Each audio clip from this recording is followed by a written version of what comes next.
To set the gas and brake pedals safely, disarm the model first.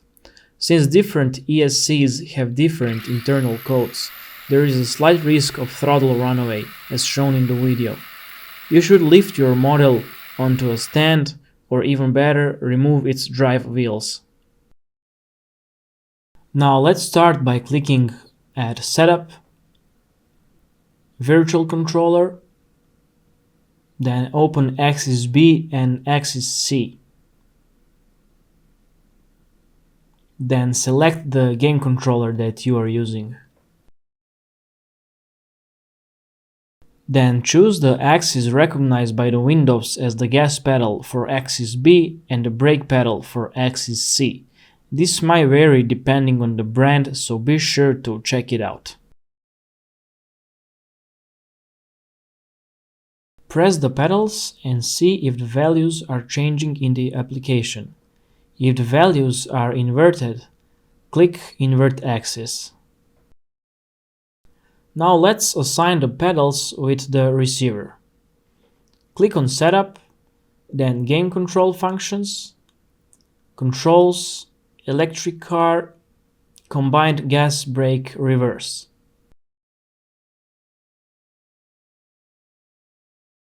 Select the axis B for the gas and the axis C for the brake.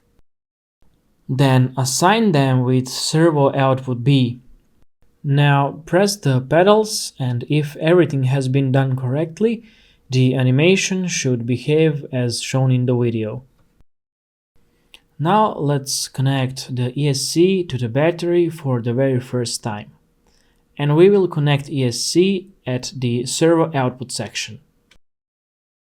This time we will use the smaller bank of terminals. We will connect it at the servo output B.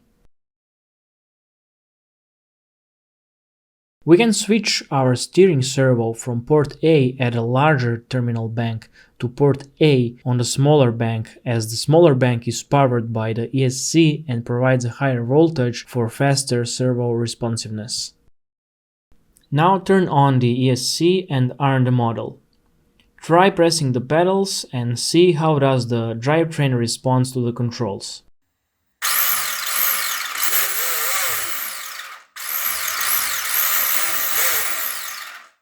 If the throttle runaway appears as shown in the video,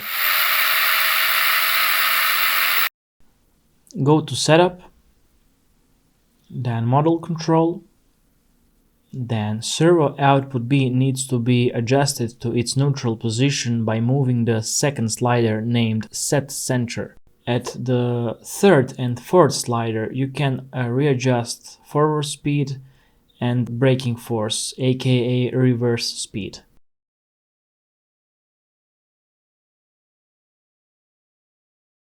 Now go to Setup, then Failsafe to set it up. Failsafe options are locked while the model is armed, so we have to disarm the model first. Here are shown 3 sliders for every single axis.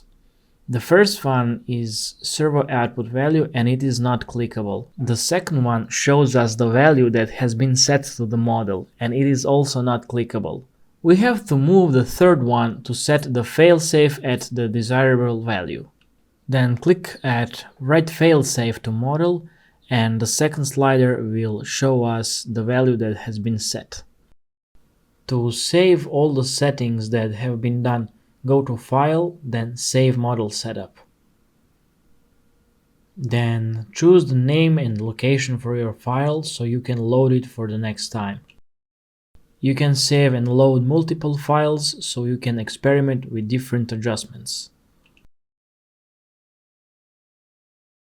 Install the wheels and see if all the basic controls are fully functional.